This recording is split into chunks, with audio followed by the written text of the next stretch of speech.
I didn't really look into this too much in the afternoon, and I just remember that when I read into it, I had quite a few ideas back then, but since in the afternoon I had to attend some other meetings, therefore I didn't really look into it, so I can't really talk too much on the background and the origin of it. In general, I would say that nowadays people believe in the astrological calculations too much. They would say that, oh, I need to know this person, therefore I need to know his birth date so that I can deal with this person. I am looking for a companion, I'm looking for a spouse, so my spouse has to be so-and-so, has the so-and-so astrological signs, otherwise I won't be able to marry that person or to be friends with them. It is not necessarily true. I think it would be the best to use your wisdom to make those observations rather than the calculations. But of course, I think there are some special dependent arising that could be quite coincidental and that could be quite wondrous in terms of its dependent arising. So it could be accurate as well. Whenever we talk about the different days and different months, when we talk about a leap year and leap month, where a month may have one extra day or may have one less day, or maybe in a year there's one extra month or so on and so forth. There are lots of calculations that's been passed down from the ancient astrological calculations.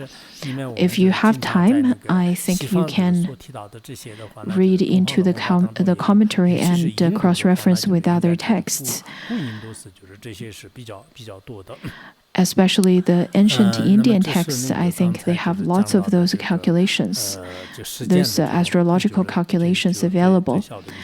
We just covered the smallest unit of time. Now let's look at the smallest unit of name. The names are composed by scattered words, and when you make observation of such scattered words, they are just like the thin ropes and the grass that looks like the cow's tail. From those kinds of scattered words, one would be able to form words as well as sutras and shastras. In our world, not only that we can see the formation of different material and time, human beings also need to express words, need to express and communicate. Therefore, we need to rely on words.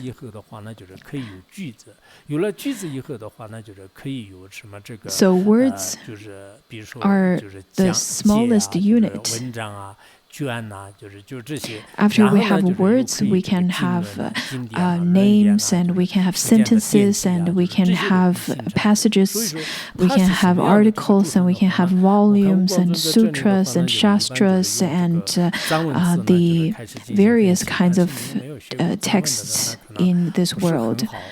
And then Longchenpa started to analyze through the Tibetan language, especially made the analysis through the Tibetan language. For those of you who never studied Tibetan language, it would be very difficult because the Tibetan language is formed by suffixes and prefixes and the root letters and so on. And there are 30 consonants and 4 vowels. Some of those letters, one letter sometimes could form one meaning. For example, Nga means I, that is by one letter it has that meaning, and sometimes by 2 letters it forms one word, such as Pat. It is formed by 2 letters. Some by 3, some by 5, some by 7. For example, sometimes after or with the root letter, there is the superscribed letter, there is the prefix, and then there's the suffix, and then there's the secondary suffix. On top of that, there's the subscribed letter. And sometimes with the third Treasury suffix.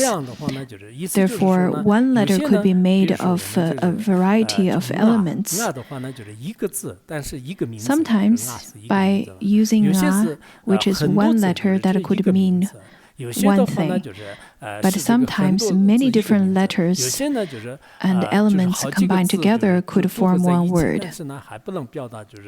But sometimes many different words or many different letters combined together still cannot express the meaning. There are a variety of situations or the different examples. For those of you who understand Tibetan language, it would be easy to understand. I noticed some Khenpos and Khenmos at the time of studying the Tibetan language are also giving teachings to the others on the Tibetan language. Some of you are doing quite well. I hope that you can really study the different languages of another ethnic. If you were to dab into this a little bit, dab into that a little bit, at the end you would not be able to understand. You would not be able to study anything thoroughly. So over here it says that the smallest unit is word. And sometimes one word can be formed by many different letters, especially when it comes to Tibetan. The most important letter in Tibetan language is A. According to the sutra, it says that A is the most foundation. It is the foundation of all the languages. Maybe it is more from the aspect of Sanskrit and Tibetan language, because after each of the consonants of the Tibetan language, there is A that's behind it. Whenever we talk about the consonants of the Tibetan language, it naturally carries the A behind it.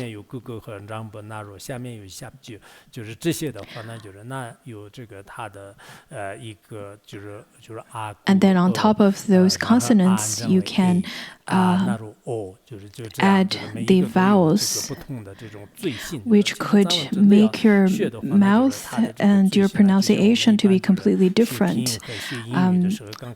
By making your mouth having different shapes and making the different pronunciations is definitely quite an important first step when you are studying the Tibetan language, just like how when you're studying Chinese language and studying English.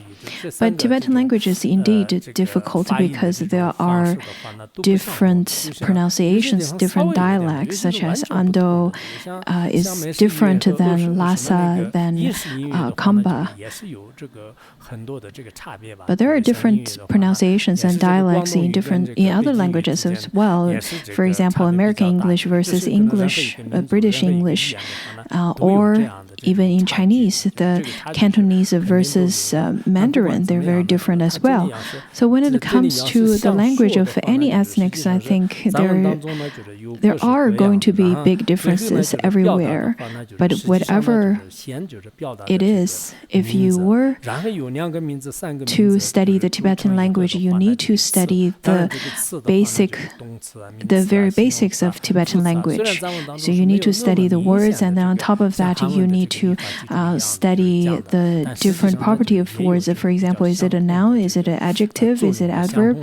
So all of those things, though that the Tibetan language doesn't have a very obvious division of the properties of words, such as in other languages, but there's definitely the kind of usage of it. Slowly and slowly, you would be able to form those words together, and then you would be able to express your meaning, and then express yourself and communicate, and slowly you will be able to write that into an article, into a passage, just like the wool in our world. If you were to twist all the wool together, you would be able to make it into a robe, or a type of grass. If you were to mix it together, you would be able to make it into a robe. Anyhow, what it means is that different types of words can then form into sentence. And in a sentence, of course, there are different structures in sentence and different types of sentence structures as well, such as what the subject is, the object is, and then what's place the verb and where you should place a verb. And slowly, if you can express with a different grammatically correct sentence, you would be able to understand and compose passages, and then you will be able to understand. And that is how the sutras and shastras and all the texts in the world were formed. But if you were to further make analysis of the different words and letters that makes up the whole entity of a passage, you would notice that other than the actual passage, each word doesn't have any solid connection to it. It doesn't glue to each other, so to speak. They are just like a dream and like illusion. The nature of it does not have a self-nature, solid existent nature. That applies to the time and material. Whenever we were to make the observation of all of those units, we would be able to see that in the absolute truth, everything is empty, but it manifests in the conventional sense like a dream, like an illusion. Today, we have already completed the 5th chapter of the wish-fulfilling treasury.